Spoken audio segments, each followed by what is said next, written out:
And so in this section, Rankine is really asking us to consider not only the racial violence of misguided or cruel individuals, but also that of state institutions, things like the Federal Emergency Management Agency, or FEMA, and the criminal justice system. And so in that sense, she's kind of extending the boundaries of what counts as a white space, pointing to the fact that the public at large, or maybe even the nation as a whole, could constitute a white space for many people of color. And so that kind of leads us to the title of the book, right, which is Citizen. And so she's really urging us to understand that this kind of mix of interpersonal cruelties combined with governmental harm really brings to question the very meaning of citizenship and belonging in the United States for people of color, and particularly Black people. And so for me, reading that, it really brings to light the work of W.E.B. Du Bois in his discussion of double consciousness. So if people are not familiar, Du Bois was a Black intellectual and activist. He was one of the founders of the NAACP, and he was Harvard's first Black PhD recipient. And writing at the turn of the 20th century, Du Bois was essentially concerned with the failure of the end of slavery to actually bring freedom and equality to Black people. And he was very concerned about what that meant for the future of race relations in this country. And so he coined the term double consciousness to describe the particular experience of Black Americans in the United States. And so I'll read this quote that I have up on the slide if you want to follow along, where he says, "It is a peculiar sensation, this double consciousness, the sense of always looking at oneself through the eyes of others, of measuring one's soul by the tape of a world that looks on in amused contempt and pity. One ever feels his two-ness, an American, a Negro, two souls, two thoughts, two unreconciled strivings, two warring ideals in one dark body, whose dogged strength alone keeps it from being torn asunder." End quote. So when we read this, we can hear that for Du Bois, there's a kind of vicious tension between Black identity and an American identity that can't easily be reconciled, because Black Americans are constantly made aware of how their fellow citizens perceive them in terms of their racial difference. And so this hyper-awareness of the perception of others in many ways defines the experience for people of color in the United States. They must carefully navigate the perceptions their presence may elicit in those around them, whether they'll be perceived as dangerous, exotic, entertaining, ignorant, undesirable, but they're always being perceived as something other than merely themselves, right? And so that's that's Du Bois's description of double consciousness. But like Du Bois, Rankine reflects quite often in the book on how Black people exist in the imagination of those around them. And this is exemplified in her well-known quote, which is the inspiration for my talk today, quote, "Because white men can't police their," and it's actually, oh, this is a terrible copy. Anyways, it's on the side of the screen where it says, "Because white men can't police their imagination, Black people are dying." And so if we look, this is a shot of the actual pages in the book. That quote is on this side of the page. And then on the other side, which you really cannot read at all, she has a list. She has the phrase "in memory of," and then lists the names of Black women, men, and children who've been killed by police, vigilantes, and white nationalists. And many of the names on there are ones that we would probably, some of us might be familiar with in this room, like Jordan Russell Davis, Eric Garner, Michael Brown, Tamir Rice, Freddie Gray, Sandra Bland, Philando Castile, and Alton Sterling, among others. And what we can see is that towards the end, the list slowly starts to fade, and the phrase "in memory" continues, but the space for the victim's name is blank, right? Kind of leaving it open for the deaths that are still to come. So what Rankine is showing us is that imagination is a powerful force that leads to minor acts of unintentional racism, like microaggressions, but also to more overt acts of abandonment and physical violence. But the imagination is not only responsible for any given act of racial harm, it's also responsible for how that harm is then perceived by the larger society that bears witness to it. And so it is imagination, for example, that led the man who saw Tamir Rice, who was a 12-year-old boy playing with a toy gun at a public park in Cleveland, to perceive him as so threatening and frightening that it warranted a 911 call. And it was imagination that led the police officer who answered the call to shoot the 12-year-old Rice seconds after racing onto the scene. And it's also imagination that led certain members of the general public to ask, before mourning the death of Tamir Rice, why he was waving a gun at a park to begin with. And so in this sense, we can think of the imagination as the place within our minds that gives meaning to what we perceive around us, whether it's objects, people, or events, by attaching narratives and associations to them. And this process of giving meaning to our perceptions is known as representation, and is the central focus of my talk today. And representation is always a kind of collective and shared process. In its most basic form, representation is what allows for communication to happen between people. Language, for example, is a form of representation. When we learn a language, we learn the words that are associated with certain objects, feelings, and experiences, and that allows us to communicate about those things to other people. And so, for example, the word cat is a representation. So I can say the word cat, and you know I'm referring to a small, furry mammal, pointy ears, long tail. I don't have to have a cat here, right, to point to. Right? That's what representation does.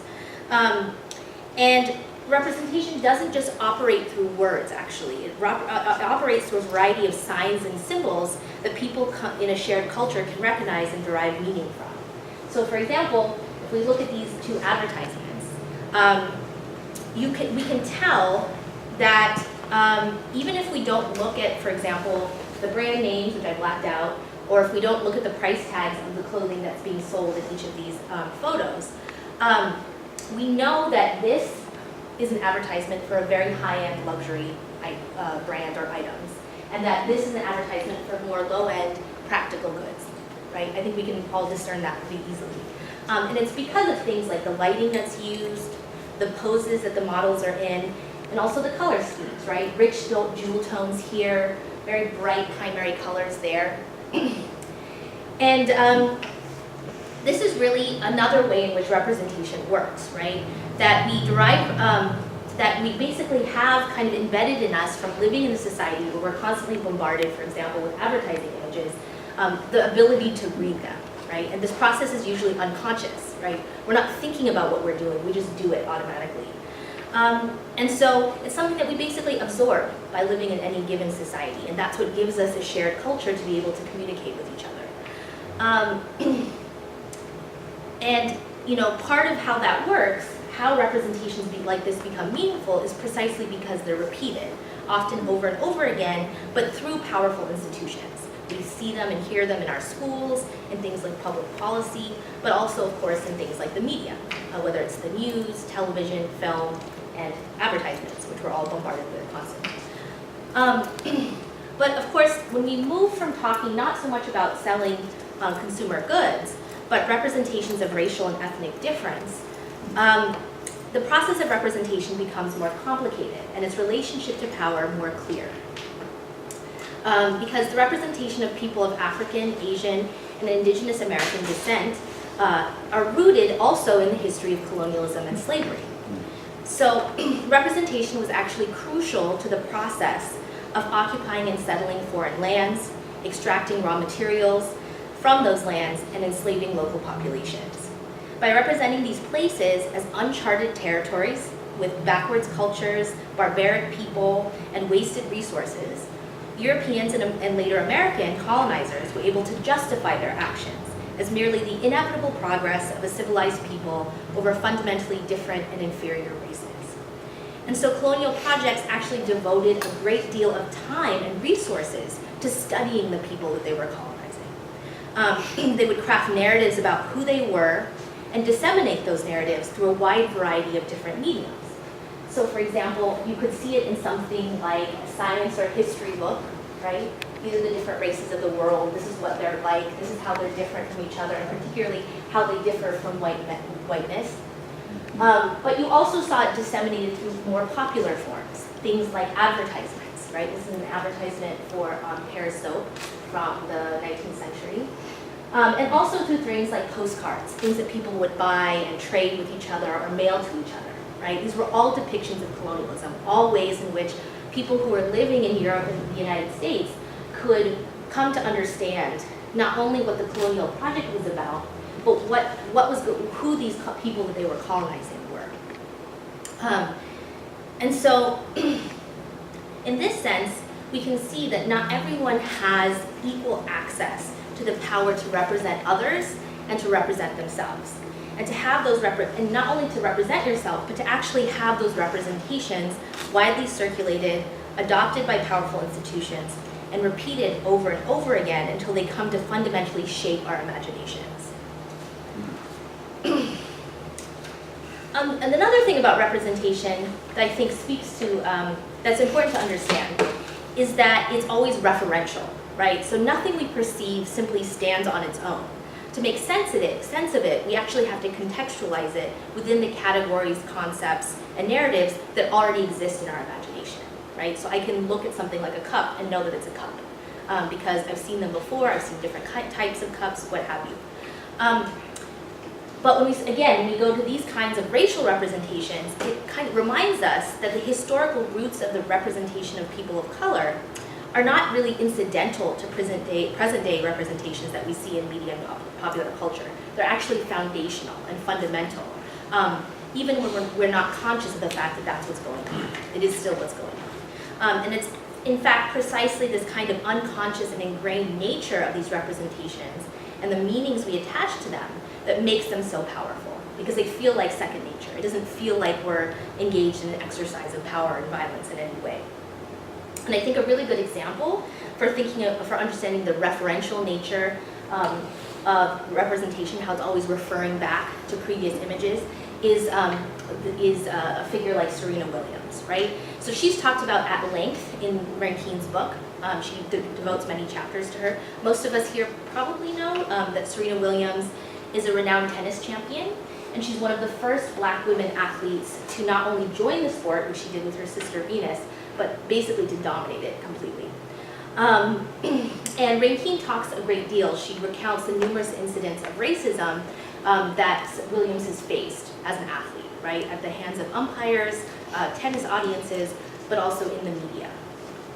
And she talks about one particular incident where a fellow player, Dame Carolyn Wozniacki, mocked Williams' figure by stuffing her bra and shirt with towels. So this was a competitor of hers. And this notion, right, that Williams' body is somehow laughable, did not simply emerge out of nowhere.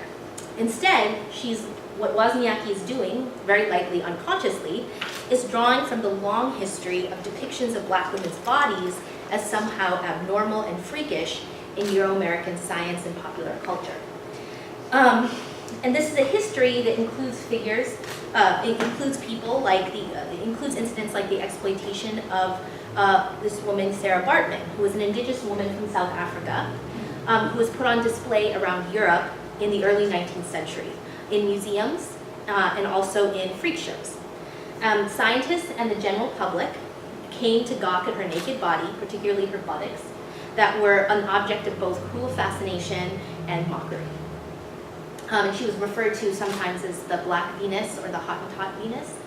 And so this kind of, and it's a very sad and really horrifying story actually of this woman's life, but and they actually, after she died, they kept her remains in a museum in France, and they actually were particularly interested in preserving and studying her genitalia.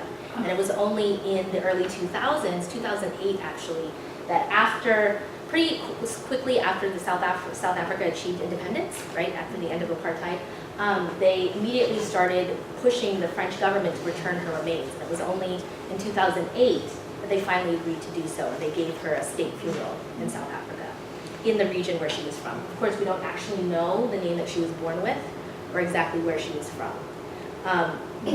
But this depiction of Sarah Baartman is part of Euro-American representations of Black women that really continually emphasize their deviation from a white feminine norm.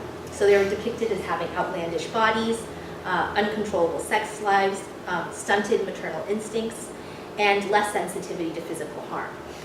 And so we can see how this representation was really critical for the propagation of slavery, where Black women were subject to sexual violence, hard labor, corporal punishment, and routinely had their children and loved ones stolen from them.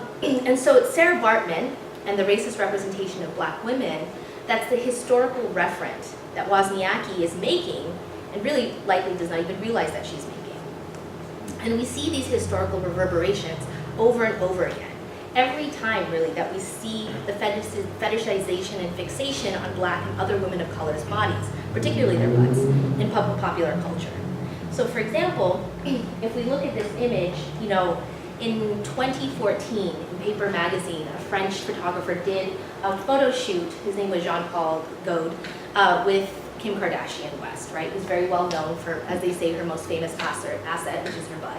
And so they did this photo shoot, which many people didn't realize was that Gaud was actually almost exactly replicating an earlier photo spread that he did in 1976 with a Black model named Carolina Beaumont. And so this is how the power of representation works, through the creation of a complex web of representations that shift slightly, repeat often, and continually refer to each other.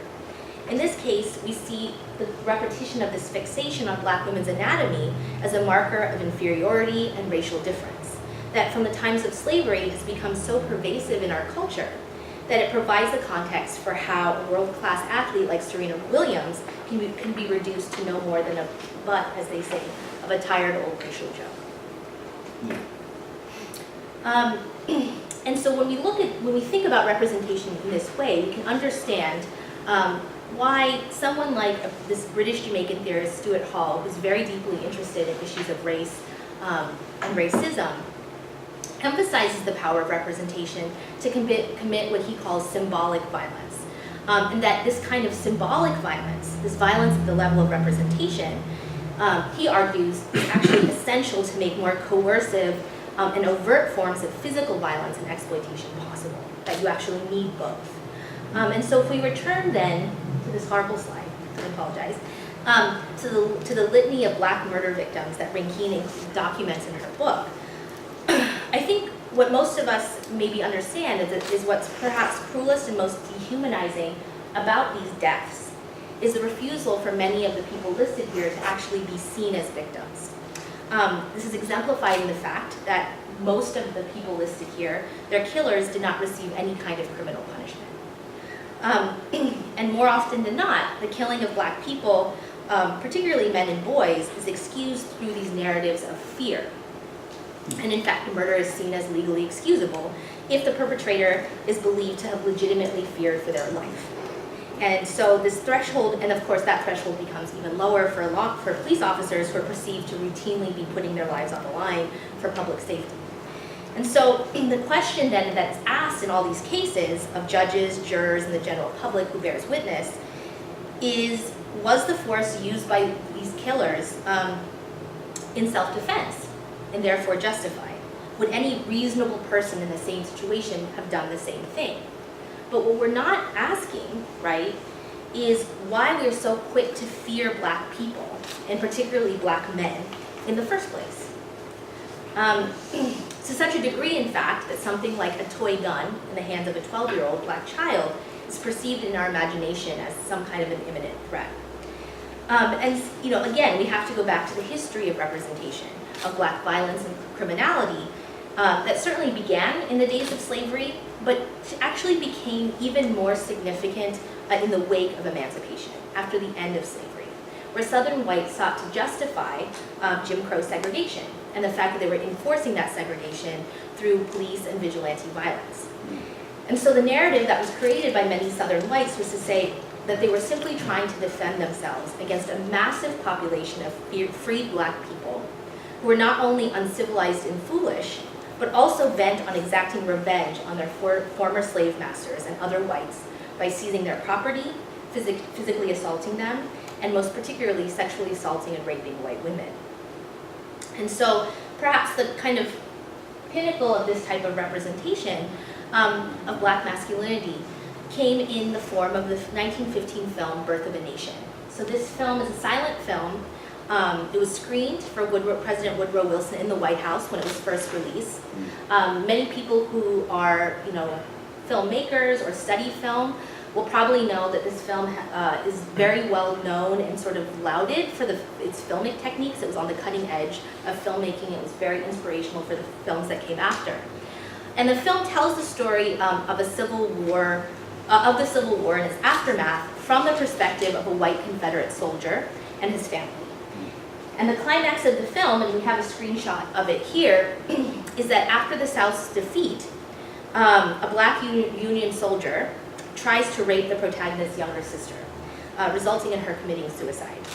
Her brother then, in his grief and in his rage, decides to form the Ku Klux Klan, and then the KKK then proceeds to free the white South from the scourge of black people.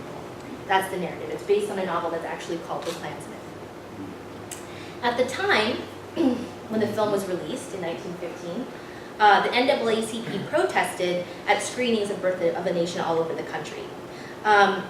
They were, at this time, the NAACP was mired in a campaign to bring public attention to the terror of lynchings that was sweeping the South, and had resulted in the gruesome, that ended up actually over the many years that it continued, leading to the gruesome public deaths of thousands of black men and women. And so the NAACP activists knew that a film like Birth of a Nation, with its depiction of black masculine violence, would make it all the more difficult for them to get people in the North to even notice or even care about the fact that there was truly an epidemic of murders of black people happening in the South. And so this was one of the tactics the NAACP office, I believe in New York City, I'm not sure, but would put out this flag that said a man was lynched yesterday, right? Trying to raise awareness in the North of what was happening in the South. Let me just have a sip of water. And so this association, as we all know, between black criminality and violence continued to be forged in our collective culture. And in fact, after the civil rights movement brought an end to segregation and actually made overt racial discrimination illegal, politicians began to use a kind of tough-on-crime stance as a racially coded way to signify to Southern white voters sympathy for segregation and anti-black racism. And this is kind of another term for this is dog whistle politics. Has anybody heard of this? Ian Haney Lopez has a good book on it, a great interview on Democracy Now! About it. And it's very well documented, right, that a number of political campaigns very purposely said, you know what, we need to use racially coded terms to get the Southern whites to vote for us. And this is not a rumor, right? There are interviews with people, there's recordings of people talking about this strategy. And it was used by Ronald Reagan in both his California gubernatorial race as well as his presidential campaign. And it's interesting to know that during this time period in the 70s and 80s when this tactic was becoming more popular, and Herman Gray, a television scholar, talks about this, that the news media in the United States became flooded with images of, quote, black gang members, black male criminality, leading to the perception that black and brown people seem to commit more crimes, have more babies, use more drugs, and be more incompetent with respect to individual and civic responsibility, end quote. And again, so what Gray is talking about then is that this shift to using tough on crime as a way to gain votes was happening in a cultural moment where there was also an intensification in the coverage of sort of petty black crime in the evening news media, a moment that probably hasn't changed very much, even till today. And so what we know is that these images of criminality don't stand alone, but rather they're made meaningful in reference to the history of depictions of black violence, barbarity, and criminality that have been used as a justification for slavery and segregation, but also later, harsher policing practices. And this is the cultural context then, that allowed George Zimmerman to walk away from police custody after admitting to killing 17-year-old Trayvon Martin during his neighborhood watch patrol. Right, so he was initially taken in by police, he admitted to doing the killing, but he said that it was in self-defense, and so the police let him go. It was only after massive public outrage and protest that Zimmerman was arrested again and actually charged with murder. And immediately, almost immediately, Zimmerman's supporters and the mainstream media put Martin's victimhood in question. They referenced, for example, the fact that he had minor disciplinary infractions at school, he occasionally smoked weed, and they even referenced his donning of a hooded sweatshirt or hoodie as a marker of his threat, criminality, and generalized thuggishness. And so this attempt basically to smear the reputation of this very young murder victim. Oop, we're not moving. I don't know what happened.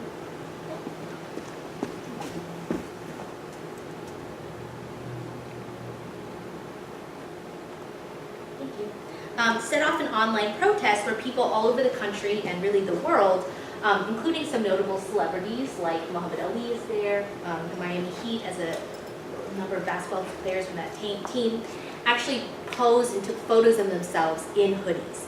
And this was a way to show solidarity with Baartman and his mourning family and community. But it was also about a refusal of the dehumanization of centuries of black victims of violence, right? To say that just because someone wears a hood and they're young and they're black doesn't mean that they're no longer a victim, that they're inherently dangerous, and we don't need to mourn for that, right? And a lot of people also included in their photos either the Skittles or I believe it was iced tea. These were the things that he had gone to like most teenagers, those are the things he had gone to the corner store to purchase when he was coming home, and was then followed by Zimmerman. And so it's precisely Martin's death and the massive protests it generated, including the coining of the hashtag Black Lives Matter, which came after George Zimmerman was found not guilty of murder, that Rankine is actually trying to reference with her book's cover. And this is a photograph of an art piece by David Hammond called In the Hood, where he basically nailed a severed charcoal gray sweatshirt hood to the gallery wall. This is the entire piece. And this was an art piece that he created not in the wake of Trayvon Martin's murder, but actually in 1993. And it was created in the wake of the riots in Los Angeles that exploded after 4 police officers who were videotaped brutally beating a black motorist, Rodney King, were found not guilty of all charges. And so through this art piece, Hammond takes the longer history and salience of racist representations of black masculinity and black masculine violence specifically, that becomes so exemplified in something like the hood, and sort of flips it on its head, right? And tries to show it as a marker of kind of the kind of suffering and sacrifice of black men. And so in this sense, we can see how something like these racist representations, on the one hand, give this hood meaning as a marker of black male violence, can then be shifted or flipped by an artist who's trying to tell us a very different story with the same item. And so, the power of representation really derives from the fact, right, that we can't simply remove them from our heads and our imagination. They exist, they're ingrained in our perceptions. It's a part of our ability to make sense and process the world around us. But these representations can also be disrupted. They can be reworked and they can be challenged through counter-narratives that depict the humanity and complexity of black lives that exceed the brutal restrictions of dominant representations. So I want to, we're now getting to my last part of my talk, and so I wanted to think about how we might see some of this at work in Beyonce's really powerful 2016 video album, Lemonade. It had a huge impact in popular culture, and I think at least part of that was because of the fact that she was speaking to a lot of these different kinds of social issues. And so for me, I want us to think about how, and it's too short, it's actually one short clip and then I'll show a slide, to think about how something like Lemonade is an attempt to reclaim representation of black femininity and masculinity in ways that resonate with the social issues of today. And so this clip, I'll warn you, has the N-word, has profanity, verbal, and visual. So if that makes you uncomfortable, then you should know that. But yeah, the clip is there. We'll watch just a few minutes of it. Can you stop it at 3:16? So there's like a lot of things that we could talk about in this video for the song, sorry. But for our purposes, one of the reasons I chose it is I think Beyonce very specifically chose Serena Williams to make a cameo in this video. So So the person dancing with Beyonce in the black and white scenes inside the house is tennis player Serena Williams. And so I think when we see Serena Williams with her powerful athletic legs exposed in a high fashion bodysuit, we are seeing how her athleticism and beauty can so seamlessly be blended. And I think we're being asked implicitly to recall the numerous times that Williams' body has been the subject of racist mockery. And so her confidence in dancing to the words, "I ain't sorry," and "middle fingers up," also expresses a kind of disdain and anger that Williams is never really granted the space to express on the tennis court, where she's expected to act with the utmost composure in the face of even the most egregious racism, right? And so in this sense, this video creates space for a kind of expression of black femininity that's not necessarily respectable, but rather is irreverent and dismissive. And that's really a position that black women in white spaces are rarely granted, are rarely able to express, right, without the risk of being seen as out of control, or in Rankine's words in the book, insane, right? And so I think that's a very powerful moment in the film. And then I'll just go to the last slide on the slideshow. Later on, in a very different song, the video also features the mothers of Eric Garner, Trayvon Martin, and Michael Brown holding photos of their sons as they stare into the camera. And we can see this as another moment, right, of kind of challenging dominant representation. It's very moving even to look at it here. And refusing the dehumanization of their children, right, by depicting them as loved ones who've been lost, whose lives matter, who are worthy of mourning, and certainly aren't simply thugs of the stereotypes that were sort of placed on them by the many people who sought to question their victimhood. And we can also get a sense of their own defiance as they stare at the camera in grief and strength. That becomes all the more resonant when we think about the fact that all three of them have become quite involved in the social movements to address police violence in this country. And so I decided to end my talk today with these images to remind us that representation is both a tool of domination, but it's also a terrain of struggle, a place where people fight to make their own meanings, tell their own stories, and challenge and rework the representations that seek to confine them. And so when Rankine laments, right, to us about the inability to kind of police our imaginations, she's reminding us about the power of representation. How representation can limit and define our perception of the world around us. Who we see as a victim and who we see as a perpetrator. Who we see as normal and who we see as abnormal. Who we see as an ordinary human being, worthy of compassion, like ourselves, and who's a potential threat, worthy only of suspicion and disposal. And she's also asking us to disrupt the power of representation through critical awareness of our own perceptions and how they contribute to racial violence. Thank you.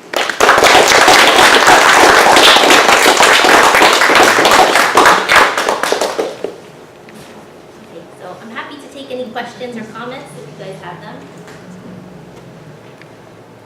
Yes? I just want to say I'm really glad you ended on this one, because I remember a whole argument about the representation of Trayvon Martin next to George Zimmerman, and the Trayvon in a looking like a high school photo, and George Zimmerman in either mugshot or with injuries on his face, so his face kind of looks like pounded ground meat. But there was a response of backlash against it by showing a incorrect photo of not Trayvon Martin looking stereotypically thug-like. Yeah.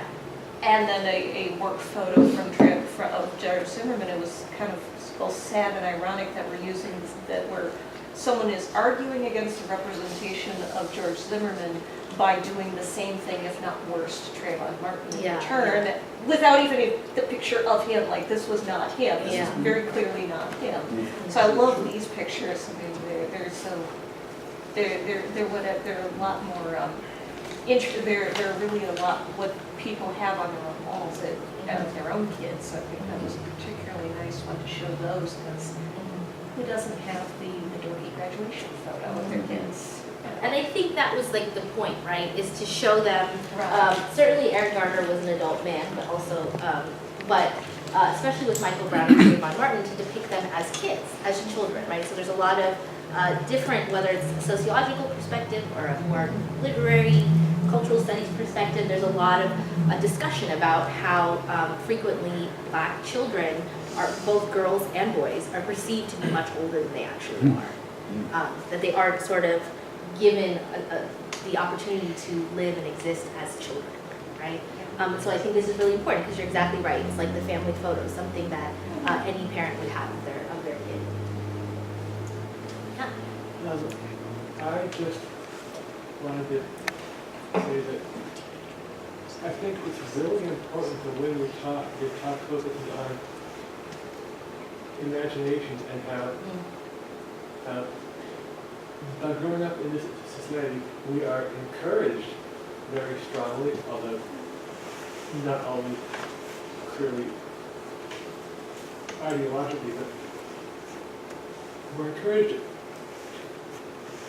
to imagine certain things, whereas there are other things that we're discouraged from imagining. And I'm struck by how recently there have been videos of Salinas, Castile, and other African American men being shot, and I've seen reactions to them on social media where avalanches of white people come out and say, well, maybe he was doing something wrong. Maybe there was actual danger. And it takes a real leap of imagination to watch a video where you don't see a person doing anything wrong, and it's easier to imagine them being a threat than it is to imagine they're just a regular person, you know? Yes, that's a very good point. Yeah, and on one hand, I do think, part of how representation works is not only through what it shows, but what it doesn't show, right? But also this point, right, that when we talk about imagination, it's this idea that certain ideologies or expectations are so ingrained that it actually can lead us to think, even when you see something that seems so cut and dry, to say, but there had to be something that they were doing wrong, right? So that's very, I appreciate your comment. Yes? I love your talk. Thanks for sharing this. I have a question. I guess it's kind of... I still love your talk. I get to be your friend. How does value get assigned in certain representations? And that question came from the slide where you had the two advertisement, and you were like, clearly this is like a higher end product, and this is not. And I agree with you. I guess the question was like, how does value get assigned to those representations? So what in it how do we know that? So you said these things, probably everyone's in agreement, but like what's underneath that in terms of like, what is in the scene, like what is it that creates like darker, richer color equals this versus the lighter, you know what I mean? Like what, like what's the, one thought I had was just, it's not really about this, I'm not sure, but one difference I noticed was that the left side was more sultry and sexual. Can we show this? Yeah. Yes, it's very. And so I was wondering if there's something about when you're trying to sell something higher end that you use, like the sexual is, like it's not always used for higher end things, but I'm just wondering what your thoughts were. That's the only thing I could come up with was this, like, this is like wholesome, although wholesome isn't always about lower end. So I'm not really sure, but I'm just trying to get to like what's actually being valued and how do we know that that represents a higher end item versus this represents a lower end item? Yeah, I mean, I think, yes, there's a lot of things that, like, there are a lot of ways to kind of think about that, and like, I mean, that's once you start doing this, you can take any image and unpack it so much, right? So I think in the short answer, like, you know, in terms of like studying advertising, right, it's really just, it's, you know, something like primary colors and bright colors being associated, you know, has a long history of being associated with like forms of advertising that were targeting the working class. But I can't actually, I don't know enough to say why that is, or we could maybe think about why that is. But I think certainly the use of primary colors then is something we associate with the working class. Certainly, I mean, I think there is something about wholesomeness that is more associated with items that are being sold to the middle and working class because it's targeting families, right, and people who have practical concerns, whereas it's kind of like luxuriant, sexy, lounging around with nothing to do. I mean, it's part of how we imagine luxury, That we're not worrying about like our kids and whether we can afford to buy them winter coats, right? Or hanging out by the pool and rubbing oil on each other or something. But, so I don't know if that completely gets to what you're asking about. But Yeah, I didn't have a set answer, I was just curious, Yeah. that was the question that came from. Thank you. yeah. Thank you so much for your talk. Thank you. Drove to see. But I really appreciate the context in terms of like how representation justifying violence through like just colonial representations, but like also these representations continue to travel across boundaries and just that this and when I think about the representation is who's the intended audience and what about the audience who are the unintended audience, you know, who don't have this frame of reference to make sense or Maybe assign- make sense in different ways. or Unexpected ways. make or ascribe meaning to it. Yeah. And just representation, because within the U.S. context, you can see how birth of a nation is being replicated right now through the current politics of white and the resurgence of white supremacy, but where we see it as like a resurgence of it for folks who don't understand the lineage or the genealogy of white supremacy. You can see also that it creates room for like questioning what is happening and for folks to do the work of crafting a new narrative.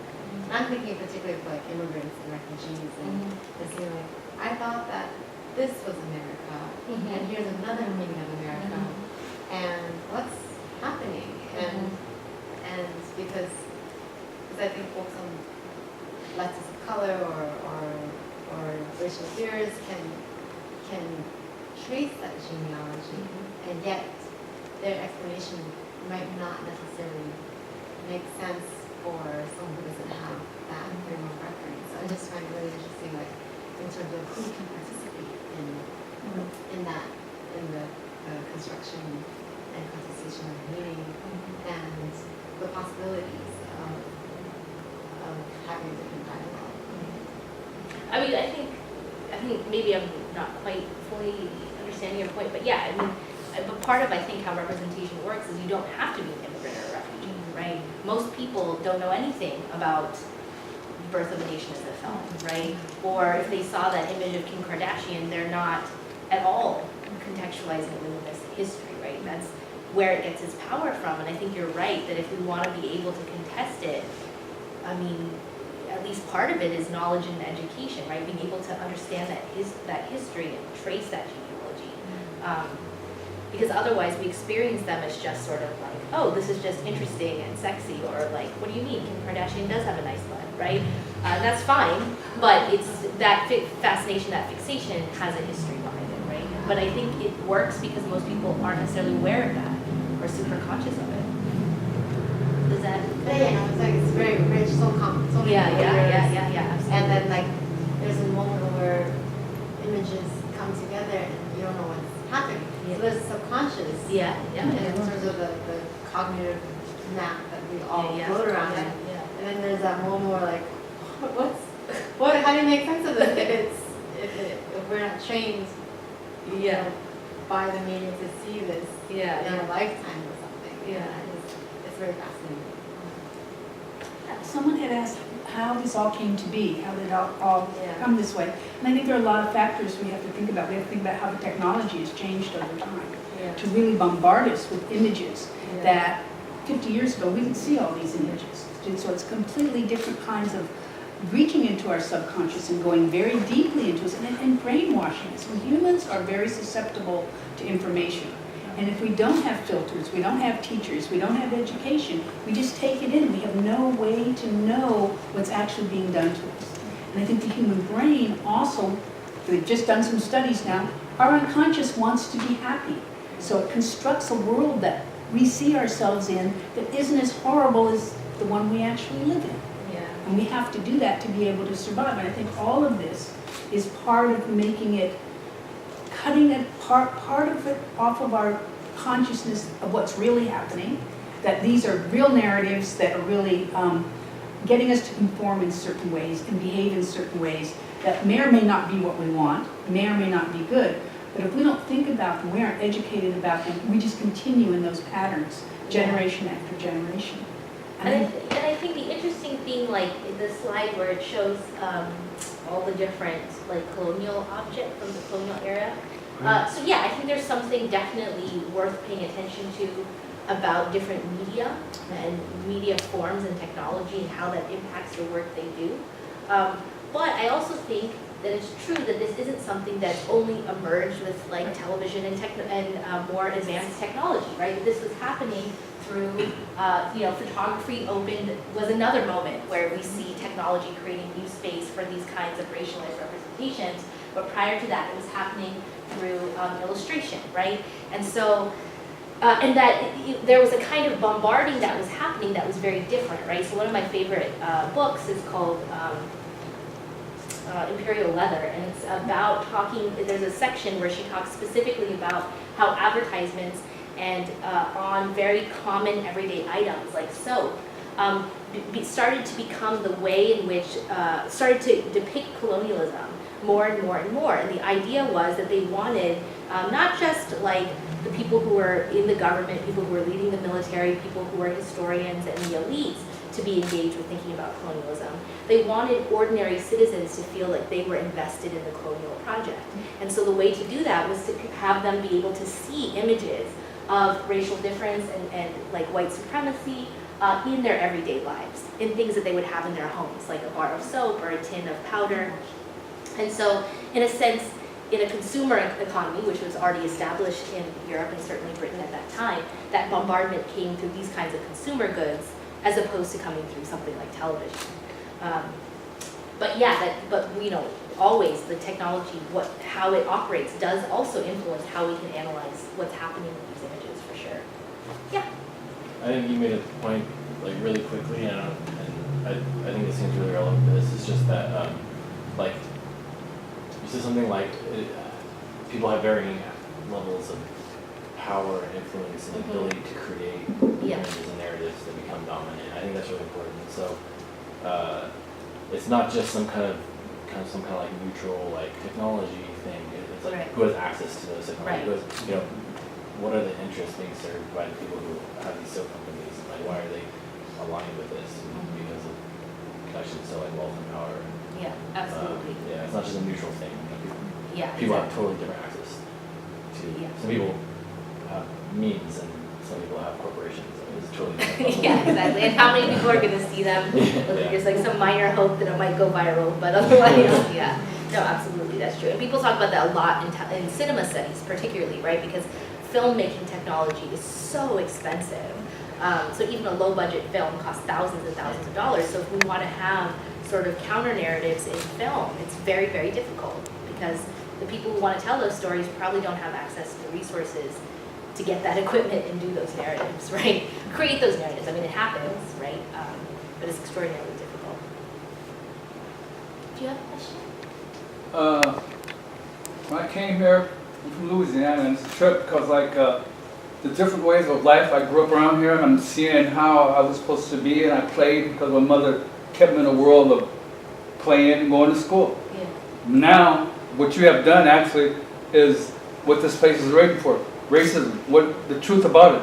And it's not just Mexican people, because there's a whole different cultures.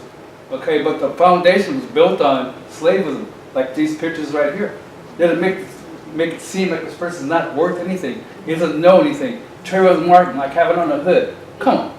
In fact, I've had that happen to me around here. I'm a grown man. Come on a hood, and I walk into a store. I'm not in your store to steal, but because I am black, and I've come to realize the formation of black is So I must, per se, lift that myself. And I wear headphones. Why do I wear a lot of headphones? Because like, you can't control words, okay? When a person comes here to sit down to listen, he can't stop unless he has on headphones, the way it is. And so I do it because like, if I'm walking by, you're talking about people being conscious, and a lot of people aren't conscious because like, I went to a thing the other day where this person is presenting a non-racial thing. Okay, about how it's non-racial here in Salinas, but like the words they were using, like, whoa, the Chinamans know. I'm like, wait a minute, you said there's no racism around here, but these people are Chinamans? Yeah. Come on. Reality and truth, and so what? We still must fade this glory of everything's fine and dandy right here in Monterey County. I just gotta say, this is great. Okay. All right. Yeah. Have you read the book yet? No, I haven't. I'm going to because like I care. Anyone else? Yes. I just had a question about the background of the author. Oh, yeah, sure. I don't know if I know, but let's talk. Or someone might know if I know. Oh, if anybody knows. She's Jamaican born. She's what? Jamaican born. Jamaican born? Yeah. Okay. And Lives so most of her life in the U.S. okay, and she's a professional writer. Oh, She's yeah, a yeah. professor. She's a professor at Yale, right? Okay. I So think she's a woman of color though? Yeah, she's a black woman, yes, yeah. She's a And professor she's, at Pomona. what'd you say? She's a professor at Pomona, and she's visiting Yale for the Oh, year. she's at Pomona. Well, now she's local. Yeah. Okay. Okay. And didn't she, my understanding was, is she the one? Maybe I'm getting confused. I thought she read a poem at one of the presidential inaugurations. Is that her? Perhaps. I don't know, but yeah. Is she a photographer, I mean, a writer for a newspaper? She's contributed to Yeah, she- newspapers, okay. but I think she still sees herself as a professor, writer, poet. Okay. And she got this book got the national, book award. She got a ton of book awards for this book. Yeah. Maybe a dozen awards on the back. Yeah, yeah. Okay. She also got the Fair enough. MacArthur Genius Award. Oh, really? This year? Or? Not this year, like 2 years ago. Oh, yeah. I think for this book. Okay, that's like, it's I think it's $1 million, the MacArthur Genius. More than Now it might be. now. Whoa. No, it's not that much. She actually donated the money to start in a center, I forgot where, maybe USC, maybe Pomona, City Whiteness. Oh, wow. Yeah. Very interesting, yeah. And it's a very interesting book. It's like a mix of like, there'll be parts where it's like a poem, there'll be parts where it's more like descriptive, there are images in it, there's like that page I showed you where it has 3 lines and then a list of names. It's a very creative, interesting book, not a traditional novel at all. You can get one too, right? We have copies to give away. There are copies in the back. Yes. They're free. That's Help what's yourself. great about the big read. We get to give all these books away to the community. Yeah, it's in the back. Are you serious? Yeah. Oh, wow. Just grab a copy. And Eric worked really hard to get the grant from is it NEA or NEH? NEA. The NEA, so to bring this to our community, so we should all take advantage. Absolutely. Anything else? Thank you. Thank Thank you so much